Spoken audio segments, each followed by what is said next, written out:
First, I thought of how, trying to think of how we're just distinguishing something as being transformative.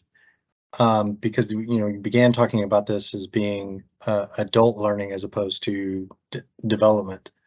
Mhm. Um, because I think of my back when I was a grad student and I took the IDI for the first time and had my first debriefing, went through the qualified administrator training.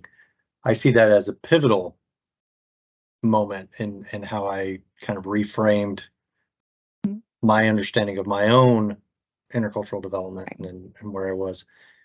Um, but I'm not necessarily sure that's transformational. Although, listening to some of the description, I could see how it possibly could be.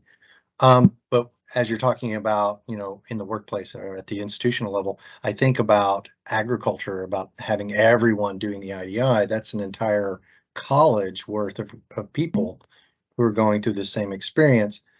And they're additionally having them in small groups, have them discuss that experience. So I'm wondering if that Mhm. is potentially a way of providing transformational Mhm. experiences. Yeah.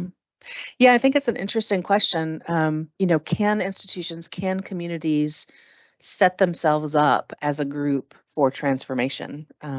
And I would like to think so because that's hopeful, right? Well, and that I isn't think you that the kind of the thinking behind EDI initiatives across right. campuses and multiple universities.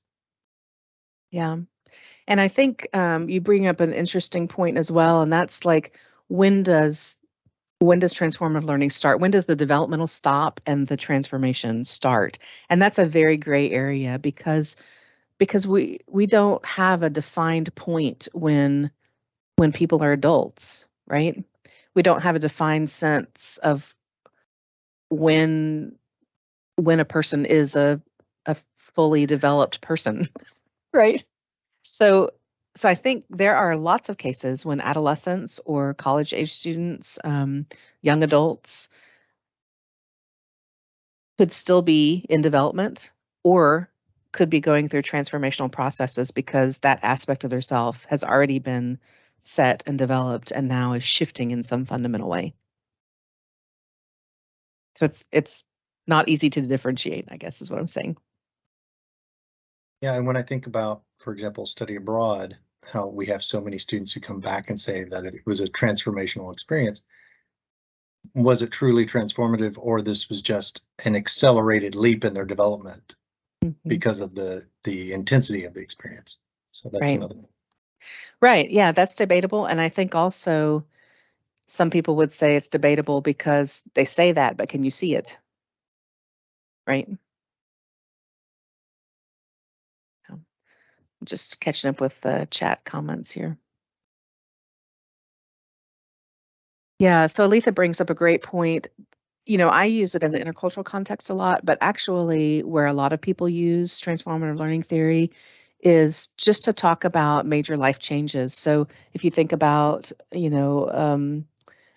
beginning or ending a life partner type relationship, or as your relationship with kids changes over time, or um, when you have changes in careers, as Aletha is pointing out, these are things that drastically impact your sense of self as well as your being in the world. And they often fracture, something about who you were before in such a way that it has to be rebuilt. And so those could be thought of as disorienting dilemmas that some people recover from and some people don't.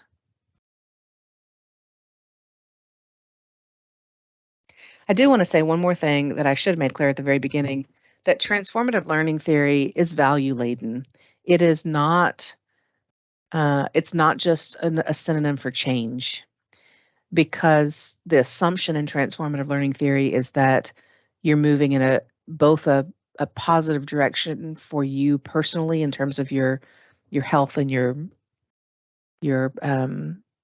potential and your productivity and your capacity and your happiness and all those kinds of things, but also in pro-social ways, in ways that benefit communities and larger society.